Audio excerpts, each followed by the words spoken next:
Hey, friends and family, this is Veronica. Thank you for joining me for my daily scent of the day. This is a video I've recorded 3 times this morning because apparently I don't know how to press the button to record. It's like I lost my mind today and have had to have several starts and stops here.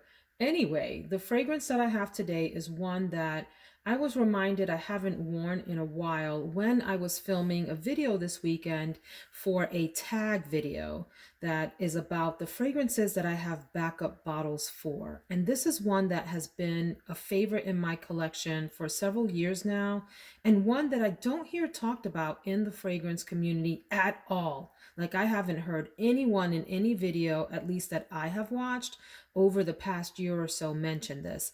If you have heard of it, please drop me a comment to let me know, oh yeah, so and so mentioned that or whatever. I'd love to go check out their reviews. It is Cannabis Santal from the company Fresh. This is an eau de parfum concentration, 30 mils, and you can see that I am nearly through this bottle. I love this fragrance quite a lot. This is a love, and I think it was even in my top 10 video, if I'm not mistaken, the very first video that I started off my YouTube channel with. I heard about this fragrance through YouTube, but not a reviewer of fragrance. I heard about it through Tati Westbrook, who for many years was the leading makeup YouTuber. And recently, like in the past year or so, unfortunately, she got involved in some very insane drama with other YouTube figures in the makeup community. And it got wild, and there were apology videos, and there were tears, and there were lawyers involved, and there was a lot of madness around it. And it's really unfortunate because I enjoyed her videos so much. If you like makeup, if you're new in makeup, or if you're experienced, it doesn't matter, and you didn't get into Tati while she was on YouTube, you may want to go back and binge watch her videos. Just a wealth of knowledge. Everything from drugstore products all the way to very high-end and luxury items. She was excellent. So anyway, this is not a video about Tati. This is a video about the fragrance. She mentioned this fragrance in one of her Sephora hauls, and she said that it made her feel sexy and mysterious. So you know me, I have FOMO, fear of missing out. So of course I went and ordered a bottle because I wanted to be in on the hype too. I wanted to know what it was all about. And I immediately loved it. It is a very clean and soft and well blended patchouli fragrance to me.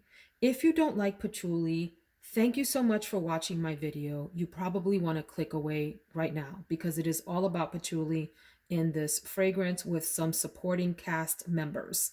So if you do like patchouli, let's keep talking.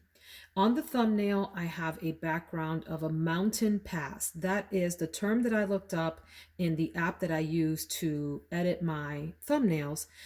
So that image came up and I thought, this is perfect. I wanted something dark green, slightly mysterious. When I think of this fragrance, I think of myself as the main action character, the protagonist, the heroine, or whatever, in an action movie where I'm fighting the bad guys.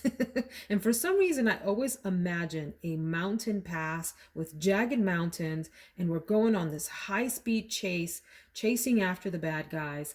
And I'm wearing something fierce, like a bodysuit, a black bodysuit made even of leather. I've got my weapons, maybe I have some swords, and I know martial arts, and I'm ready just to take down those bad guys and save the world. Yes, I have an active imagination. No, I have no idea where that association came from, except that Tati said mysterious, like she can conquer the world or something like that. I forget how she described it, but somehow I made that association. So there you go. That's what it makes me think of. And so this fragrance is, like I said, patchouli heavy, but it's got some supporting characters that do show up and play a role in this fragrance movie. So on the thumbnail, you also see plum.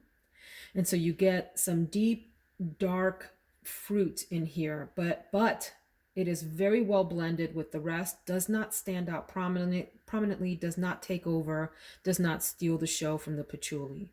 It's like on one shoulder, the plum is the devil, and then on the other shoulder, you have rose as the angel. And maybe sometimes they switch and the other becomes the devil and the other becomes the angel.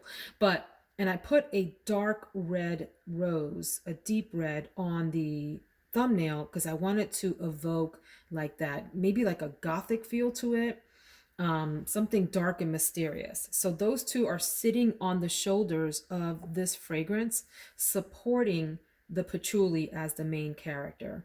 According to the Fresh website, this also has vanilla, it also has musk, some bergamot, and I think mandarin orange was the other note. I don't really get those, or at least I don't pick them up.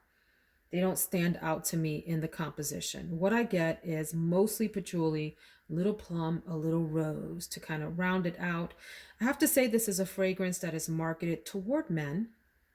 However, if you're that confident lady that doesn't mind a masculine leaning scent with a few feminine notes in it, try this out. It's not for everyone. This is not a safe blind buy kind of situation. Don't be going on the Sephora website saying, Veronica said this was good, so I'm going to add it to cart. No, ma'am, or no, sir, you're not going to blame me for that. But if you want a little bit of adventure in your fragrance wardrobe, this may be one to check out. But keep in mind, heed my words, this is a patchouli prominent fragrance. That's mostly what you get. If that's not of interest to you, don't bother. Don't bother. If it is, and you like a little bit of a mystery scent that makes you feel, I don't know, you guys. I'm sniffing this now and I just really like it. It's woody too. Oh, I have to read you what the website says about this. Hang on. I almost forgot to share with you what's on the Fresh website about this, which I just find so amusing. It describes this fragrance as a sensual, woodsy fragrance that captures the raw energy of desire. It goes on to say, we've bottled the intoxicating scent of desire with our sensual Cannabis Santal eau de parfum. And then it's a quote from the Fresh co-founder. And here it goes. It was early in the morning. She had to leave. She was standing next to the bed, watching him sleep. She could still feel his touch on her skin. She found herself moving closer, smelling his lips and neck, reminiscent of a forbidden cannabis accord. Chocolate and musk. His scent was intoxicating. I don't know that I would call this an intoxicating scent. I think that's a bit much, but it is a very interesting, to me, unique patchouli. Some of you may find it a very bland and ordinary patchouli, so just be forewarned. In my mind, because of the rose and because of the plum notes in it, that stand out to me as supporting members of this cast, this comes across as a unique fragrance to me. I love it. I can douse myself in it and feel confident that I'm not gassing anyone out. I do have to reapply, even though for Grantica, reviewer said it lasts long. Probably about the 4 or 5 hour mark, I want to reapply it. Now, it may last longer on clothing, and I will try that, but I will say the magic in this is how it mixes with your body chemistry. So that is my review of Fresh Cannabis Santal. Hope you enjoyed hearing about this hidden gem. If you have tried this, I'd love to hear your thoughts in the notes, in the comment section. Have a great day. Take care, everyone.